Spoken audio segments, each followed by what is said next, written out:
traders. In today's video I will give you an update on cable, dollar yen, and we will also take a look on the S&P futures and gold. On cable weekly chart, as you know, we are bearish. We expect further weakness here from a long-term perspective, because this was a 5 waves of decline followed by a very long, slow and overlapping price action, which I think it's a wave B.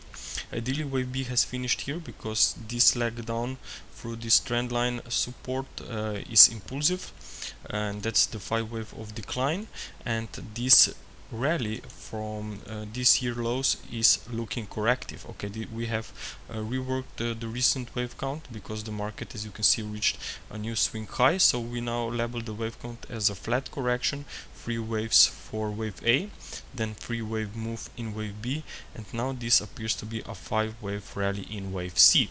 Now I think that this wave C is actually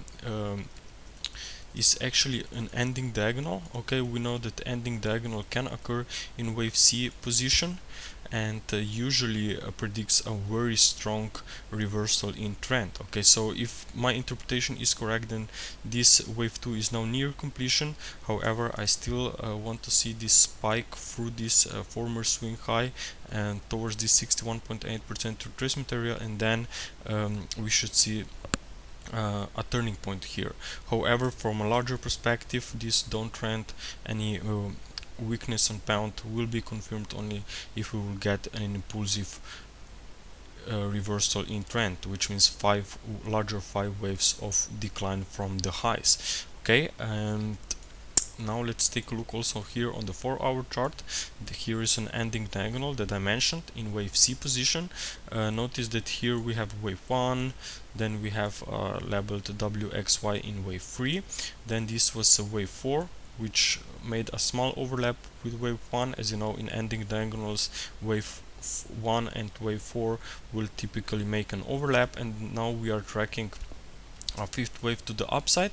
Now notice that we have here labeled an ABC in wave 5 and not numbers like 1, 2, 3, 4, 5, and the reason is because in ending diagonals the structure is 3 wave move for wave 1, 3 wave decline for wave 2, and then 3 wave move for wave 3, 3 wave move for wave 4, and 3 wave move also for wave 5. Okay, so structure is 3, 3, 3, 3, 3. Okay, and now if my interpretation is correct, then this was a wave A, this was a wave B pullback, and now we are trading higher within wave C, final leg in this sequence. Okay, I see nice Fibonacci resistance zones coming at 1.58, which is 61.8% compared to this wave 3, and I also will keep an eye on 161.8% extension of this wave 4. Okay, so this is nice Fibonacci resistance area. Of course, from where I want to see an impulsive drop in price, which means push higher and then a 5 wave of decline. This 5 wave of decline will then confirm my wave count and completed ending diagonal. In such case, we should be going much lower on this pair. Okay, on this technical chart, I can see that again price is at this 50 period moving average, but the RSI is still at this nice resistance zone around 50 and 60 level, and if my wave count is correct, then of course RSI will start to turn lower slowly, and at the same time I want to see a drop in price back in this 50 period weekly moving average. Okay, and now let's take a look we set on dollar yen. On dollar yen, firstly monthly chart, we are looking for temporary bullish wave structures here within a 3-3-5 correction, which is called a flat. 3 waves in wave A, 3 waves wave B, and now ideally we will see a 5 wave rally in wave C of B. We are still in the first part of this wave C. Here on a daily chart, we can see that recent sharp rally was clearly a wave 3, because typically wave 3 will be the strongest and powerful wave within a sequence, and this very slow, very choppy price action now in quite tight and small range if you compare the previous sharp rally. Usually represents a sideways move which is called a corrective movement. Okay, so this is probably just a temporary pause within a larger uptrend, and ideally this larger uptrend will resume very soon. Why? Because if you recall, we were tracking this ABCDE triangle for a while now.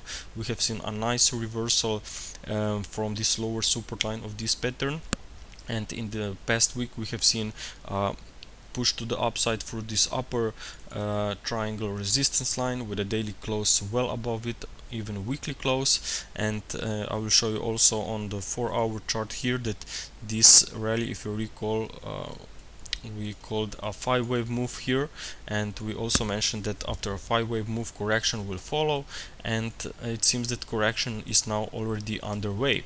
Now usually when trend line is broken, an important trend line, like in our case this trend line which predicts further uptrend here, when trend line is broken, you will see in pullbacks mode that this trend line will be tested as support. Okay, so resistance becomes a support, and ideally we will see this around 98 figure, 98, maybe 98.40. Okay, so watch out for this pullback towards these levels, and then be aware of a bounce higher from this trend line.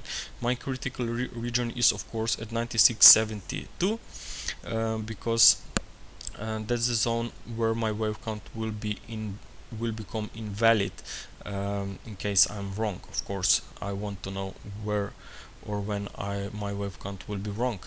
So for now, I can see nice bullish wave structure here, and the short-term trend suggests that we will see another push to the downside here, as I said, towards this trend line. This will be a wave C leg. Third leg of decline in this wave 2. Notice that here we have also 61.8% retracement compared to this previous 5-wave rally. This is the most common Fibonacci relationship compared to wave 1. For wave 2 of course, and also in that zone you will see a very similar levels for wave C compared to wave A. Then we have also a gap here back from last Sunday, so this region is very important, and I believe that if we will see a test of these levels, the market will react to the upside. Okay, and of course once we will get a 5-wave rally from that zone, this will be a nice indication that pulls are back in progress. Okay, and now let's take a look also on the S&P 500. On the S&P 500 weekly chart, we are tracking this bullish structure for a while now. We are tracking nice, actually textbook examples of an impulsive structures in progress. We are tracking this wave 3. Okay, this was actually wave 3 of a black wave 3 of a red wave 3, so we are in the middle of a very strong bullish trend here, but as always we need to switch to lower time frames to see when the market is ready to continue higher. Here on a daily chart, I think that market is now in temporary corrective pullback. Why temporary?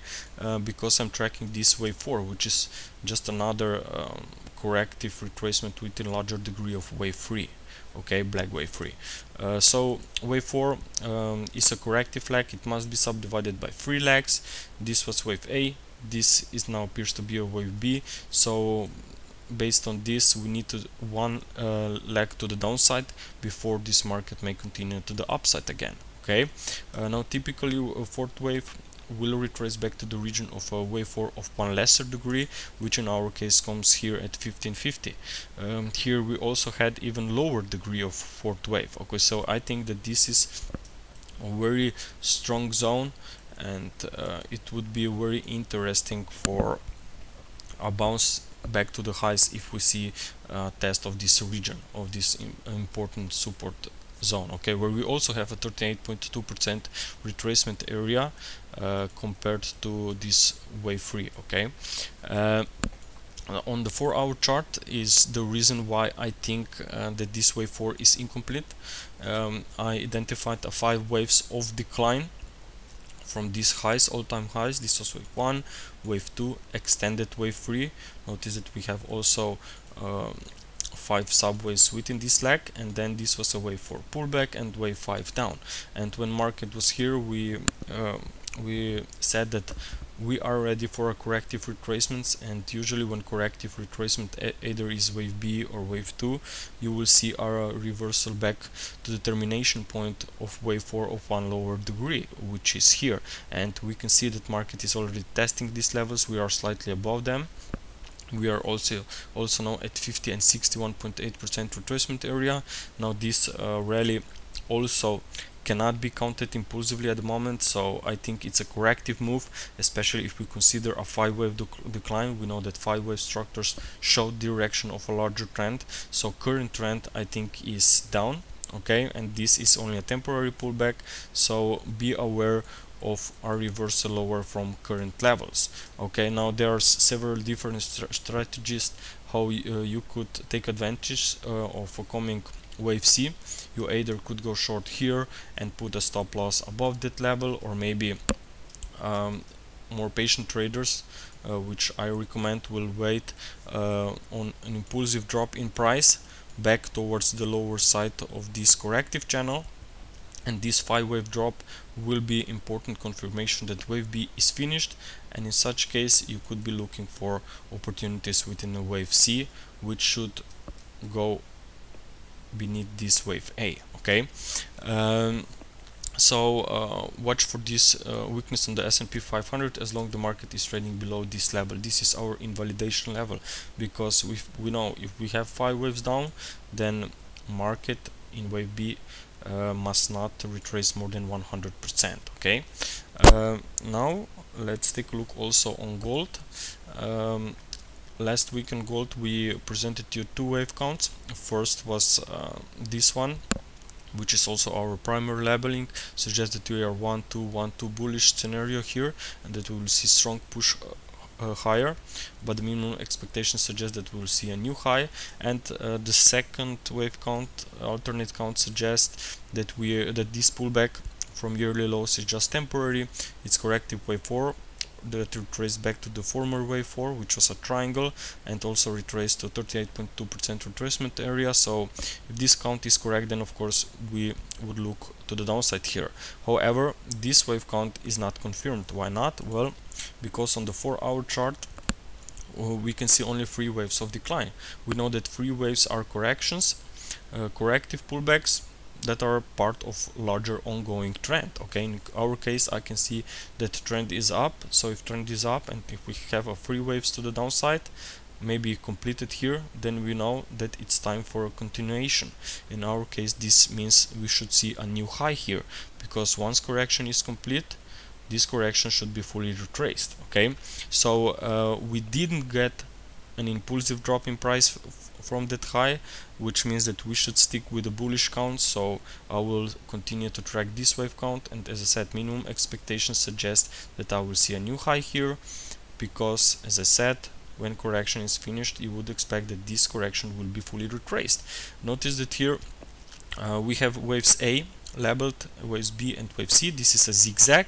In a zigzag, it's very important to know that wave C in many cases will be very similar to wave A in distance, and at the same time wave C will tend to make a reversal from the lower parallel trend line of current channel. Okay, so this is actually an upper trend line, and I put the parallel trend line and put it on the lower side of this range from wave A, and you can see that wave C reversed very nicely from it. Okay, at the same time wave C reversed from the former consolidation here, which was a 4th wave, and more importantly the upward reaction appears to be impulsive. Now this is a very slow price action. As we can see, slow price actions are usually indications of a corrective movement, so for the near term I think that this gold will continue higher.